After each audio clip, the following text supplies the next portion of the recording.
Okay, good day to you all, and today I welcome you all on Education Express channel in this class of income tax when we are talking on income from business. पिछले session पर हमने theoretical part कुछ इसका discuss किया था और बताया था कि बिज़नेस क्या होता है, बिज़नेस में इनकम टैक्स के कैलकुलेशन किस तरह से किए जाने चाहिए थे। बातें बहुत रही हैं, परंतु सब बातों को थ्योरी में समझने में थोड़ी सी दिक्कत होती है। तब कन्वीनियंट होता है जब हमारे सामने एक क्वेश्चन का कोई फॉर्म होता है और उस पर हम डिस्कस कर सकें कि इसका मतलब ये होता है, इसका मतलब ये होता है। इसलिए हमने एक एग्जाम्पल आपके सामने रखी है। It is illustration number 14 of Patel Chaudhary's book. Patel Chaudhary की बुक का क्वेश्चन इलस्ट्रेशन नंबर 14 है, जिसको बेस बना करके हम बात कर रहे हैं। ओके, और देखिएगा क्वेश्चन नंबर 14 क्या कहता है। The profit and loss account of Sri Shyamlal for the year ending 31st March 2020 is as under। ये लाभ हानि खाता दे रखा है जिसमें डेबिट में आइटम्स हैं और क्रेडिट में भी आइटम्स हैं। ठीक है, आगे क्या कहता है देखिएगा। अन्य सूचनाएं निम्न हैं। वैज्ञानिक शोध के व्यय ऐसे शोध संस्थान को किए गए भुगतान के संबंध में है जो इस आशय के लिए केंद्र सरकार से अनुमोदित है। A very important point it is in this topic, ध्यान रखना। विक्रय कर के व्ययों में 200 रुपये की राशि विक्रय कर के हिसाब के विलंब से किए गए भुगतान के लिए ब्याज की शामिल की गई है। विक्रय कर की राशि का भुगतान रेखांकित चेक अथवा रेखांकित बैंक ड्राफ्ट से नहीं किया गया है। गत वर्ष में श्री श्यामलाल ने 2500 रुपये की लागत का माल एक सार्वजनिक पुण्यार्थ संस्था को दान में दिया था, परंतु इसका बही खाते की पुस्तकों में कोई लेखा नहीं किया गया। ऐसे माल का विक्रय मूल्य 3000 रुपये है। अब देखिए किस प्रकार से हम इसको लेते हैं। एक एक आइटम को मैं बताता चल रहा हूँ, उस पर पूरा डिस्कशन होगा और उसके बाद हम आगे की बात कर सकेंगे। ठीक है, आइएगा। जैसे कि कल मैंने आपको बताया था कि इसमें क्या किया जाता है कि P&L अकाउंट के बैलेंस को जो प्रॉफिट या लॉस के रूप में है उसे बेस बनाया जाता है। Here is the P&L account is given to you। मैंने शॉर्ट में उसकी डिटेल्स लिख दी हैं ताकि आपको पिक्चर क्लियर रहनी चाहिए। और ज़रा देखिएगा कि डेबिट साइड में ये आइटम्स हैं। जगह नहीं होने की वजह से मैंने कुछ आइटम डेबिट्स के 2-3 लिख दिए हैं, पर ये डेबिट साइड के हैं और ये क्रेडिट का आइटम है। And the net profit of the P&L account of this assessee, और उस असेसी का नाम है श्यामलाल। श्यामलाल हमारा करदाता है और उसका नेट प्रॉफिट आपको दे रखा है। क्वेश्चन इस तरह से टेकअप करना चाहिए, देखिएगा। Calculation of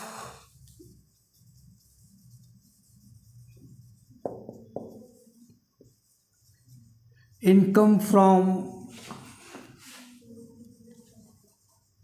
business of mister Shyamlal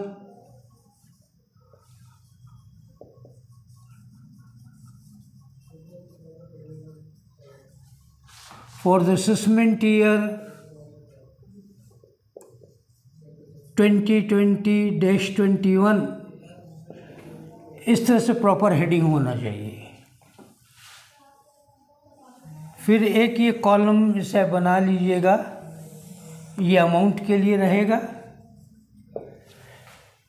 और सबसे पहले लीजिएगा बेस को, ध्यान रखिएगा। जो भी हमें P&L अकाउंट बैलेंस शीट या और कुछ दे रखा है उसमें नेट प्रॉफिट क्या है उसको बेस बनेगी। नेट प्रॉफिट हो सकता है, नेट लॉस भी हो सकता है। कभी क्वेश्चन ऐसा भी लेंगे इसमें नेट लॉस होगा। उसमें जो आइटम हम लेते हैं उसमें थोड़ा रिवर्स से एक्शन होता है और कोई विशेष बात नहीं होती। तो net profit as per P&L account, इसको बेस बनाया।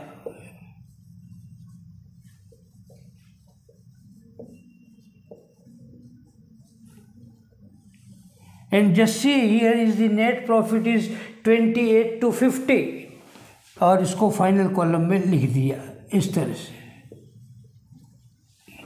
बेस बनाया और अब इसको लिख दिया। अब हमें आगे इम्पोर्टेंट काम करना है और एक एक चीज़ को आराम से समझिएगा, ठीक है। सबसे पहला काम करना है हमें डेबिट साइड, ये किसी को पकड़ लें, मेन आइटम्स में डेबिट में तैयार किया तो हम डेबिट साइड को पहले टेकअप कर रहे हैं और इसमें जो डेबिट आइटम्स हैं इनकम टैक्स के पॉइंट ऑफ व्यू से जो गलत है या ज़्यादा लिख दिए गए हैं, ये नहीं लिखने चाहिए, फिर भी व्यापारी ने डेबिट कर रखा है, जिसे हम कहते हैं एक्सपेंसेस नॉट अलाउड, उनको हटा दीजिए। हटा देने का मतलब होगा वो जब हटेंगे P&L अकाउंट से तो डेबिट साइड कम होगी, डेबिट कम होगी तो नेट प्रॉफिट बढ़ेगा। इसका मतलब इन आइटम्स को नेट प्रॉफिट में जोड़ा जाए और लिखा जाए add expenses not allowed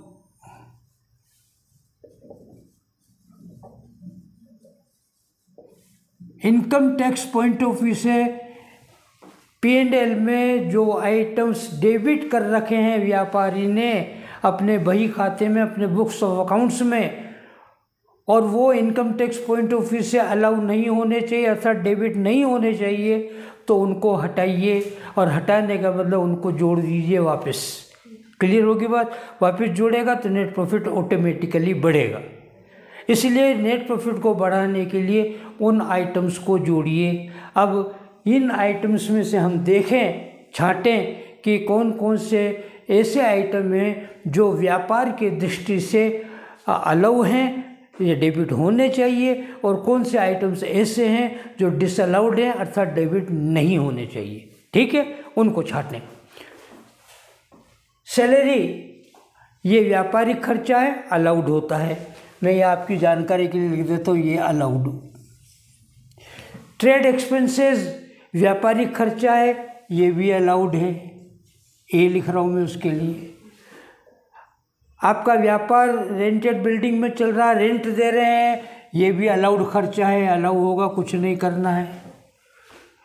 discount and allowances, बट्टा दिया, बट्टे और भत्ते दोनों प्रकार के होते हैं, डेबिट में भी हो सकते हैं, क्रेडिट में भी हो सकते हैं। डेबिट में है तो वो डेबिट का एक्सपेंडिचर है, हानि है, और क्रेडिट में तो भत्ता या डिस्काउंट प्राप्त हुआ है। ये व्यापारिक खर्चे ही हैं तो अलाउड होते हैं, इसलिए इसको भी अलाउ मानेंगे, अलाउ करेंगे। एडवर्टीजमेंट एक्सपेंसेस ये व्यापारिक खर्चा है, ये भी अलाउ होगा। ओके। गिफ्ट एंड प्रेजेंट्स, किसी को आपने उपहार दिया, उपहार देना ये व्यक्तिगत काम है, आपका व्यापार का काम नहीं है उपहार देना। इनकम टैक्स इसको नहीं मानता है।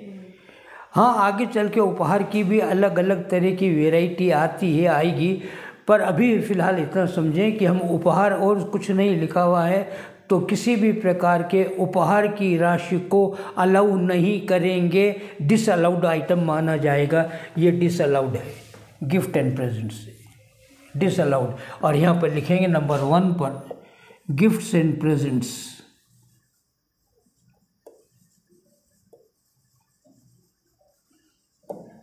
इट इज़ 2150, इनर कॉलम में लिखा जाए, टोटल करने के बाद लिखेंगे इसके। चैरिटीज़, चंदा दिया हमने, चंदा देना ये भी आपके व्यक्तिगत काम है, आपको जिसमें आस्था विश्वास है उसको चंदा दें न दें आपकी मर्ज़ी की बात है, व्यापार से इसका कोई लेना देना नहीं है। हालांकि आप ये कह सकते हैं कि कई बार हम व्यापार के हित में पार्टीज़ को, पॉलिटिकल पार्टीज़ को चंदे दिए जाते हैं, वो अलग प्रकार का होता है, उस पर बात जब भी आएगा क्वेश्चन तब बात करेंगे। पर केवल चैरिटीज़ के रूप में कोई राशि के लिए लिखा गया है तो ये डिसअलाउ करेंगे, इसको भी नॉट अलाउड। चैरिटीज़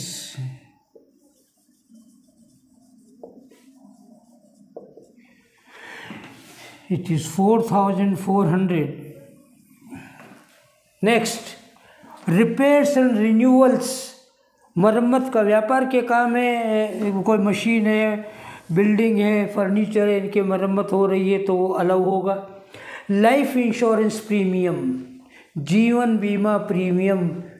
जीवन बीमा किसी व्यक्ति के जीवन पर होता है, व्यापार के जीवन पर नहीं होता है।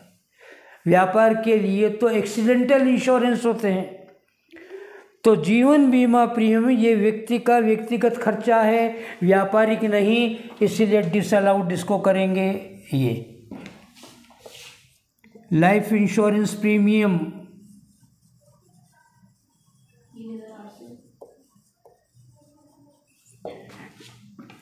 3800 डिसअलाउड। इंटरेस्ट ऑन कैपिटल, हमने व्यापार के लिए पूंजी उधार ली, पैसा उधार लिया, उस पर ब्याज दिया है, ये व्यापारिक खर्चा है, अलाउड होगा। ओके, ये अलाउड। बैड डेट्स व्यापारिक खर्चा है, माल उधार बेचा, कुछ लोगों ने नहीं दिया तो वो खर्चा एक तरह का अलाउड होगा। अलाउड डेप्रिसिएशन, इसने कहा कि इतना डेप्रिसिएशन स्वीकार करना है तो ऑलरेडी लिखा हुआ है तो अलाउड है, इसके लिए भी कुछ नहीं करना है, छोड़िएगा। ट्रेवलिंग एक्सपेंसेस, यदि कुछ नहीं कहा गया है तो ट्रेवलिंग एक्सपेंसेस व्यापारिक खर्चा माना जाएगा, अर्थात व्यापार के लिए उसने यात्रा की, जैसे कोई माल खरीदना था उसको देखने के लिए जाना पड़ा, माल की लोडिंग एंड लोडिंग के लिए जाना पड़ा या और किसी काम के लिए जाना पड़ा, तो कुछ नहीं कहता है तो ट्रेवलिंग एक्सपेंसेस व्यापारिक खर्चा माना जाता है, अलाउड होगा।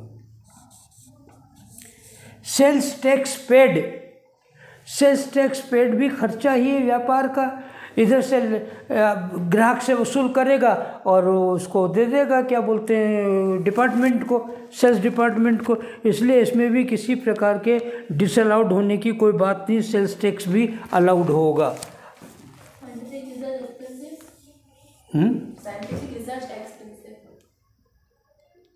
हाँ कि नहीं। Next, a very important, scientific research expenses 3000 रुपये।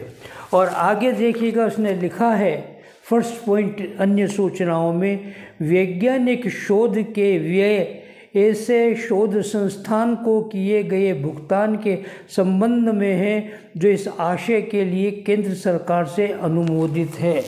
कल मैंने जिक्र किया था इस बात का कि यदि वैज्ञानिक अनुसंधान के लिए कोई खर्च किया जाता है तो वो राशि 150% अलाउड मानी जाएगी, 100% नहीं, उससे भी ज़्यादा, बशर्ते वो जो खर्चा है वो आपने किसी ऐसी संस्था को दिया है शोध के लिए, रिसर्च के लिए, जो सरकार द्वारा मान्यता प्राप्त है। सरकार ने जिसको मान्यता दी ऐसी संस्थाओं का, हर एक किसी संस्था को नहीं दे सकते रिसर्च के लिए। अब जैसे कोविड चल रहा है तो उसकी वैक्सीन बन रही है, उसका रिसर्च चल रहा है, उस रिसर्च के लिए हर एक किसी डॉक्टर को या इंस्टीट्यूट को नहीं दे सकते। जिसको सरकार ने मान्यता दी है वो संस्था यदि रिसर्च कर रही है तो उस पर शोध पर किए गए खर्च की राशि अलाउ होगी। अब देखिएगा अलग से लिखिए वर्किंग नोट में, ये वर्किंग नोट, ये देखिए सारी बातें थ्योरी में दे रखी है, अब उसका एक्सप्लेनेशन आपके सामने हो रहा है। तो इस तरह से वो थ्योरी में जो पढ़ेंगे वो बातें इतनी जल्दी क्लियर नहीं हो पाएंगी जितना कि एग्जाम्पल के थ्रू होती हैं।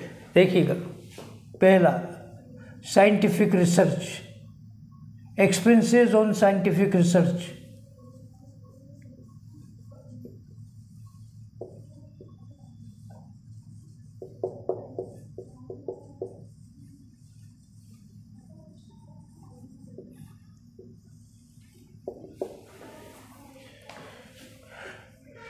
it is allowed at the rate of 150% of expenses, bracket में, if it is given to recognized institute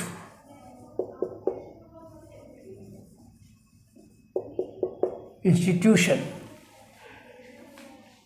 यदि आपने मान्यता प्राप्त संस्था को शोध के लिए कोई खर्च दिया है तो उसका 150% देंगे, अर्थात यहाँ पर हो जाएगा 3000 इंटू 150% बोलो 4500। चेक करो। 4500 अलाउ करेंगे। अब देखिएगा ध्यान से, चले तो 3000 तो डेबिट है ऑलरेडी साइंटिफिक रिसर्च के नाम से, जबकि डेबिट करना चाहिए 4500 अलाउ हैं, 3000 ही नहीं है, उससे भी ज़्यादा अलाउ हैं। तो इसका मतलब हुआ therefore 4500 minus 3000 it is 1500 extra to be debited. ये एक्स्ट्रा डेबिट करने हैं अर्थात लेस करने हैं। 1500 रुपये भी आपको और डेबिट करने हैं, डेबिट करने को तो लेस करने हैं, इसको ऐड नहीं करना है। हाँ, इसे लेस ऐड नहीं करना, इसलिए फ़िलहाल इसको छोड़िएगा। अब जब लेस आइटम्स लेंगे तब इसको टेकअप करेंगे, फ़िलहाल छोड़िएगा। ओके। कॉपीराइट के बारे में उसने कहा है, कॉपीराइट परचेज ऑन 18/10/2019 5000 का है। कॉपीराइट जो है वो ख़रीदा है, और आप जानते हैं डेप्रिसिएशन के टॉपिक में आप पढ़ चुके हैं, licence, copyright, trademark, brand, goodwill, ये सब संपत्तियां कहलाती हैं, अदृश्य संपत्तियां। तो संपत्ति को खरीदा तो ये पूंजीगत खर्चा हो गया या रायगत खर्चा नहीं है, इसलिए डिसअलाउड। ये परंतु इसकी बात यहीं समाप्त नहीं होती, आगे चलती है। अब देखिएगा क्या करना है। पहली बात तो ये डिसअलाउड है, ये करेंगे। तो पहला काम तो ये करिएगा कि ये डिसअलाउड है, तो यहाँ पे इसको ऐड कर दीजिएगा, ऐड परचेज ऑफ कॉपीराइट।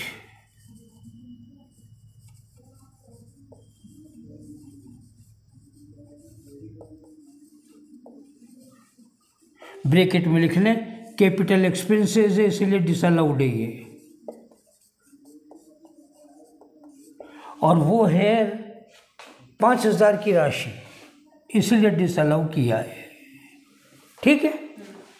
अब आगे सुनिए, क्योंकि ये अदृश्य संपत्ति है, patent right, copyright, trademark, goodwill, licence right, किसी तरह का अधिकार, तो ये संपत्तियां मानी जाती हैं, और अदृश्य संपत्तियां।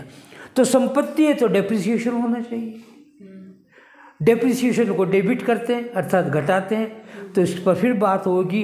डेप्रिसिएशन जब घटाएंगे तब फिर, अभी अधूरी चर्चा है, पूरी चर्चा उस समय होगी। ठीक है। ओके, आगे देखिएगा। गुडविल रिटन ऑफ, ये भी पूंजीगत खर्चा है, ख्याति को अपलिखित किया गया, डिसअलाउड। 5वां, गुडविल रिटन ऑफ,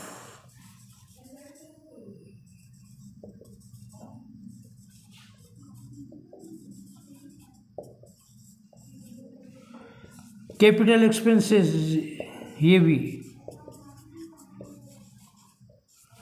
2700।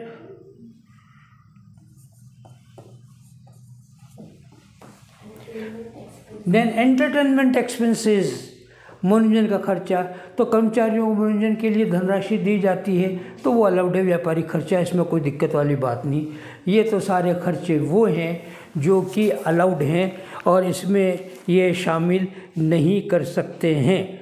हाँ, एक बात और है इसमें कि एक आइटम इसमें ऐसा है जो कि डिबेटेबल है या डिस्कस किया जाना चाहिए, और वो है इंटरेस्ट ऑन कैपिटल।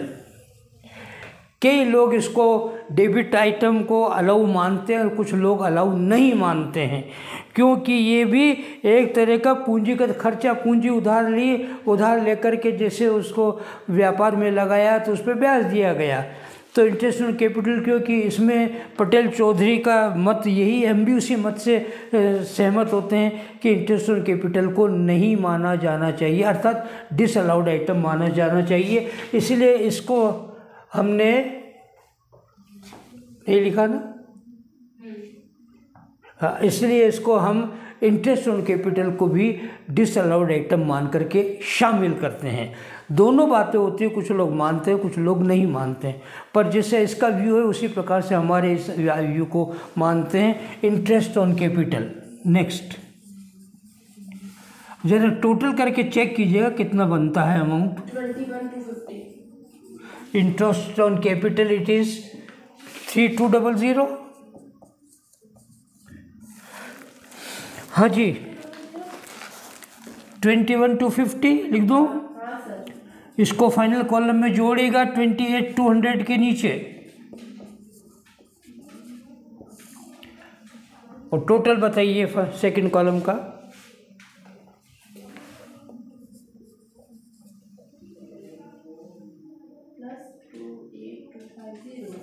+28,250 49,500 49,500 ये अभी तक का यहाँ तक एडजस्टमेंट हुआ, एड आइटम्स को लिए हैं। ठीक है, वह जो आगे बातें दे रखी हैं उसमें भी देख लें, अन्य सूची में कोई आइटम तो नहीं रह गया है। वैज्ञानिक अनुसंधान को ले लिया है हमने। विक्रय कर की राशि वे 200 रुपये विक्रय करके विलम्ब से भुगतान किए तो उस पर ब्याज दिया गया है, वो भी अलाउड हो जाएगा। कि फिर गत वर्ष शामिल है 2,500 रुपये लागत का एक माल सार्वजनिक पुण्यार्थ संस्था को दान में दिया था और पुस्तकों में नहीं लिखा गया है। तो नहीं लिखा गया है तो इसको अब लिखा जाएगा। जब अब लिखेंगे तो अब ये आइटम भी एक रह गया है आइटम, इसको चलिए लेते हैं।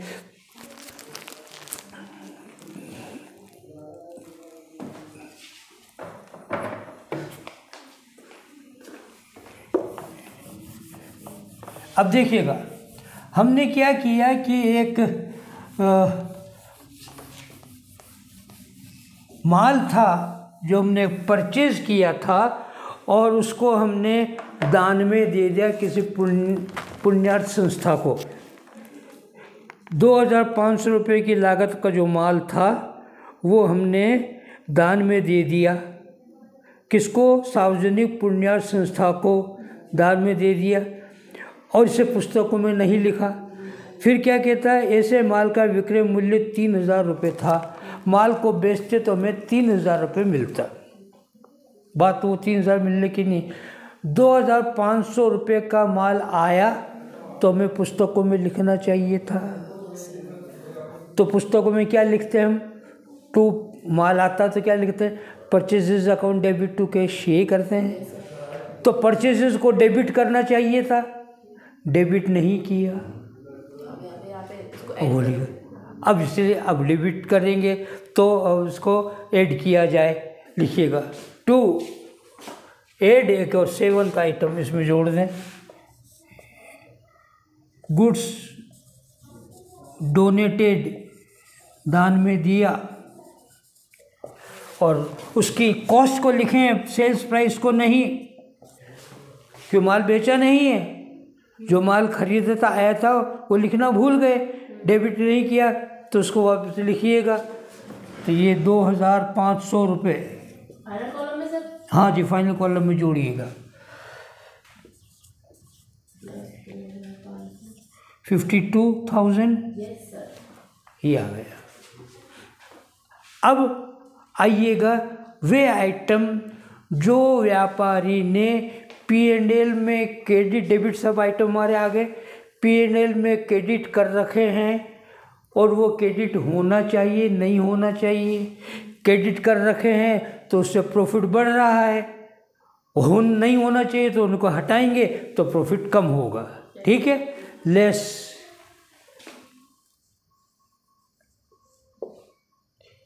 Items not to be credited वे आइटम घटाइए जिनको क्रेडिट कर रखा और क्रेडिट नहीं होना चाहिए। देखिएगा जीपी क्रेडिट होता है, कोई बात नहीं, allowed.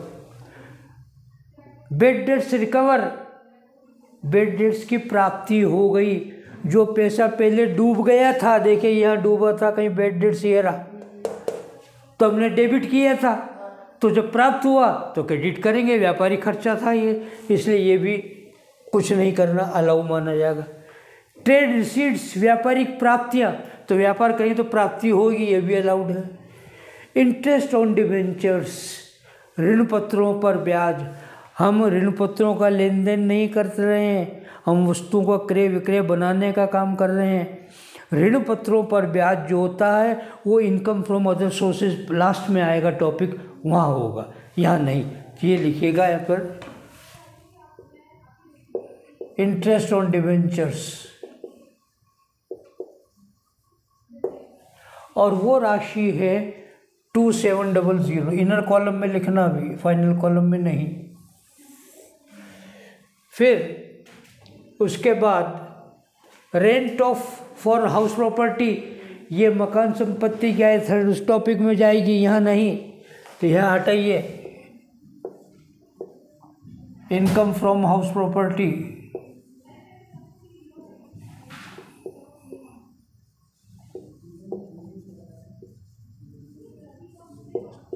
and this is 1350, total बोले सेकंड कॉलम इसका 4050, पर अब एक आइटम और रह गया, देखिएगा। आपको जब डिसअलाउड आइटम्स या नॉट अलाउड आइटम लिख रहे थे तब बता रहे थे कि कॉपीराइट जो है उस पर अधूरी बात है, अभी पूरी बात नहीं हुई है। परचेज ऑफ कॉपीराइट ये रहा 5000 का, और आपको कैलकुलेशन बताया था कि कॉपीराइट पर 150% की दर से अलाउड एक्सपेंडिचर होता है, तो वो हमने अलाउड कर दिया था। ये देखिए ये परचेज ऑफ कॉपीराइट को कैंसिल कर दिया था 5000, ठीक है। अब 5000 हमने 3000 तो रेट परचेज ऑफ कॉपीराइट, हाँ ये ठीक है। अब ये खरीदा था हमने, तारीख दे रखी 18/10/2019 को, क्योंकि ये व्यापारिक संपत्ति है, तो व्यापारिक संपत्ति है तो संपत्ति पर डेप्रिसिएशन होना चाहिए। डेप्रिसिएशन अलाउड एक्सपेंडिचर होता है, देखो यहाँ पे था डेप्रिसिएशन, कहीं अलाउड डेप्रिसिएशन ये रहा 2000, तो ये भी तो डेप्रिसिएशन, जब इसको डेबिट किया उसे भी डेबिट करना चाहिए, वो डेबिट नहीं है। डेप्रिसिएशन कॉपीराइट का डेप्रिसिएशन डेबिट नहीं है, तो डेबिट करो, अब डेबिट करें क्योंकि ये संपत्ति है। तीसरा डेप्रिसिएशन ऑन कॉपीराइट, और अब देखिएगा डेप्रिसिएशन का टॉपिक अब आपके काम इस तरह से आता रहेगा, और डेप्रिसिएशन के टॉपिक पर देखिएगा रेट ऑफ डेप्रिसिएशन 25% होगी, चेक कीजिएगा। वो डेप्रिसिएशन के टॉपिक पे देखो, वो टेबल दे रखी थी, उसमें अदृश्य संपत्तियों पर डेप्रिसिएशन है नहीं 25% होता है। अदृश्य संपत्तियों की वो टेबल दे रखी है सेकंड चैप्टर में। अरे डेप्रिसिएशन का टॉपिक इससे पहले वाला ही तो था, सेकंड कहाँ से होगा भाई? मतलब कि हाँ, ये 25% ही रहा, पेज नंबर 295। कहाँ है? 295 कहाँ है? 295। अरे डेप्रिसिएशन कहाँ है? ये रहा 25%। 295 पर पढ़ लीजिएगा, आपको ये लिखा हुआ मिल जाएगा। 5 लाख हो गया। अमूर्त संपत्तियाँ, जानकारी, ज्ञान, पेटेंट, कॉपीराइट, ये लिखा हुआ 25% है, इसलिए आपको ध्यान रखना पड़ेगा उस टॉपिक का, ये इस तरह से काम आएगा यहाँ पर बार बार, ठीक है। तो डेप्रिसिएशन दीजिएगा, depreciation copyright at the rate of 25%। परंतु ध्यान रहे 18/10 को खरीदा था, तो अक्टूबर, नवंबर, दिसंबर, जनवरी, फरवरी, मार्च, कितने दिन हो गए? 6 हैं? महीने। क्यों? अक्टूबर तो कहा ना आपने। मैंने कहा आप 18 अक्टूबर से गिनो ना, तो 18 अक्टूबर में अक्टूबर के कितने दिन बाकी रह गए? 18 के 12 दिन हाँ। या 19 दिन मान लो, 31 दिन का अक्टूबर होता, 19 अक्टूबर के रह गए। अब नवंबर, दिसंबर, जनवरी, फरवरी, मार्च, 5 महीने, 5 महीनों को गुणा करो 30 से, 150, 150 और 19 ये 169 दिन, 180 से कम दिन है। हाँ, ये देखिए, ये डेप्रिसिएशन टॉपिक इस तरह से बार बार काम आएगा आपके। वहाँ पर कुछ नहीं होता है उस टॉपिक में, सारा काम उसका यहाँ होगा। ठीक है, तो इसका मतलब है depreciation at the rate of 25%, आगे लिखिए ब्रैकेट में, but it is used in business for less than 180 days. आप चाहें तो लिख लें फ्रॉम 18/10/19 टू 31/3/2020, 180 दिन से कम हो रहा है। अब यहाँ पर लिखो कॉपीराइट कितने का था, देखो 5,000 का। 5,000 का। ये 5,000 इंटू 25% इंटू 1/2 आधा, 625 चेक कर लो, 625 ये डेप्रिसिएशन अब घटाइए। अब 40-50 में से डेप्रिसिएशन इनको घटाना है। 40-50 ये हो गया, 625 ये जोड़ो, कितना हो गया? 5, 2, 7, 4,675। चेक करो, 4,675 फाइनल कॉलम में लेस कर दो। बोलो। -47,325। 47,325। उत्तर तो बोल रहा है इनकम 45,85। 52,000 में से तो लेस करना है ना सर। हाँ, 52,000 में से 47,325 यही आया सर। एक्स्ट्रा एक्स्ट्रा डेप्रिसिएशन, हाँ ठीक 467 बोलो, कितना था? 47,325। हाँ ठीक 47,325 हाँ 35 लेस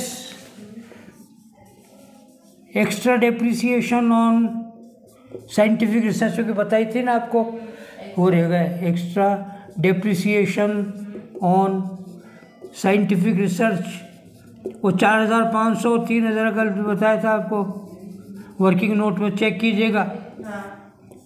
4,500 होना चाहिए, 3,000 आपने कर रखे हैं, तो 1,500 और घटाइए। बोलिए। 4,5,825। ये है टैक्सेबल इनकम फ्रॉम बिजनेस, ये उत्तर है। टैक्सेबल इनकम फ्रॉम बिजनेस ये आ गया 45,825। इस तरह से ये क्वेश्चंस किए जाएंगे। बात समझ में आई? मैं समझता हूँ कि ये अब सारा क्लियर हो गया है।